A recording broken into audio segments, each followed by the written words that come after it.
The European Commission is a kind of European government, but it's also a kind of European administration or set of ministries. The Commission is extremely important in an executive sense because it has the right to initiative.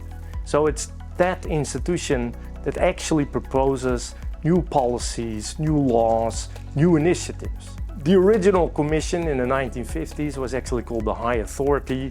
This was related to when the European Union was still only a coal and steel community. But in the decades after that, the Commission, the successor to the High Authority, became increasingly important. And under particular Commission presidents, there have been major initiatives that can be seen as at the core of what the European Union is right now.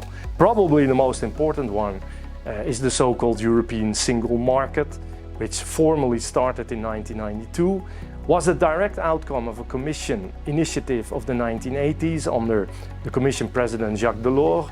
And this includes all kinds of things that we became very much used to. Think of the liberation of the air traffic market, if you can call it like that, which for instance very much stimulated low-cost airlines like Ryanair. Another very important initiative of the Commission related to the market is the euro, the singular currency that we all know very well.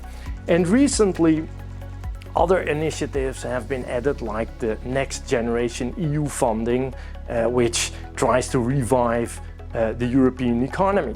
The Commission is hence extremely important in developing policy as an executive force, but it's also an administrative force because it actually implements those policies in real life. And there's one example that many of us will know very well, that is the development of higher education in Europe through, for instance, the European Higher Education Area, but also, of course, through the very familiar learning mobility program of Erasmus+. There's now even the initiative to launch a European degree. So let's see where that takes us in terms of integration of higher education in Europe.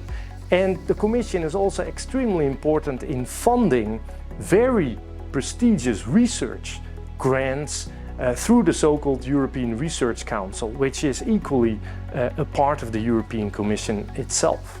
So the European Commission is important for implementing policy, monitoring the implementation of policy, and it's also a guardian of the treaties.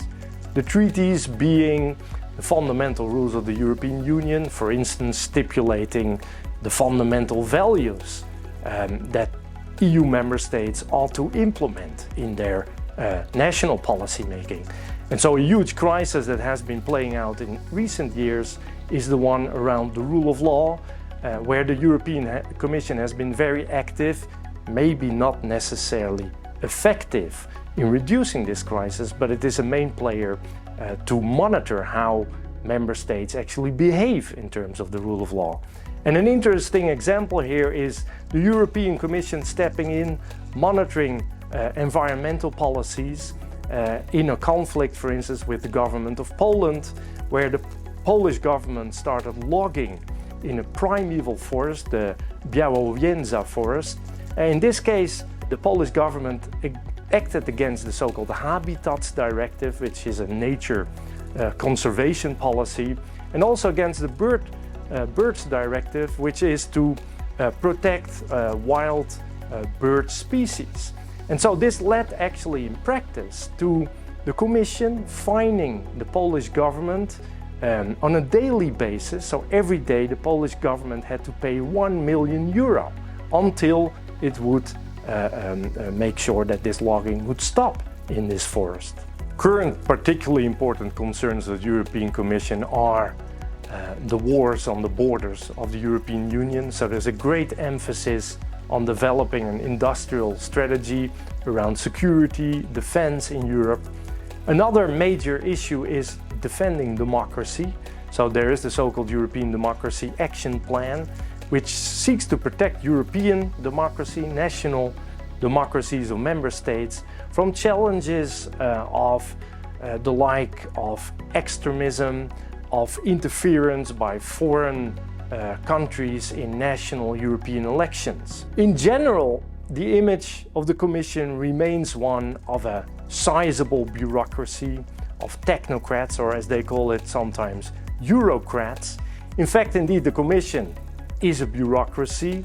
It has 27 commissioners, a kind of ministers that form the European Commission. The latest president, Ursula von der Leyen, is actually said to be living in the main building of the European Commission in Brussels, the Berlaymont Palace. And indeed, the Commission, as a bureaucracy, is made up of a whole range of ministries that deal with agriculture, rural development, education, climate, energy, the digital market, justice, rule and law. Further, the Commission has services that deal with, for instance, data protection, anti-fraud, and since recently also there's a European prosecutor. Often the European bureaucracy is being criticized as being too big, as being too invasive. In reality, whereas the EU has around 32,000 civil servants, the UK government has 500,000 civil servants. France has around 5 million, Italy around 3 million civil servants. So there is a kind of myth around the European bureaucracy being so sizable, being so enormous. There are other myths as well, for instance, portraying the Commission as a kind of unified player that speaks with one voice. In reality, there's quite some conflict and tension between different ministries, or as they call it, director generals, that sometimes work in different directions. And sometimes, hence, the Commission is clearly promoting European integration, but in some cases it's also taking steps back, one might say.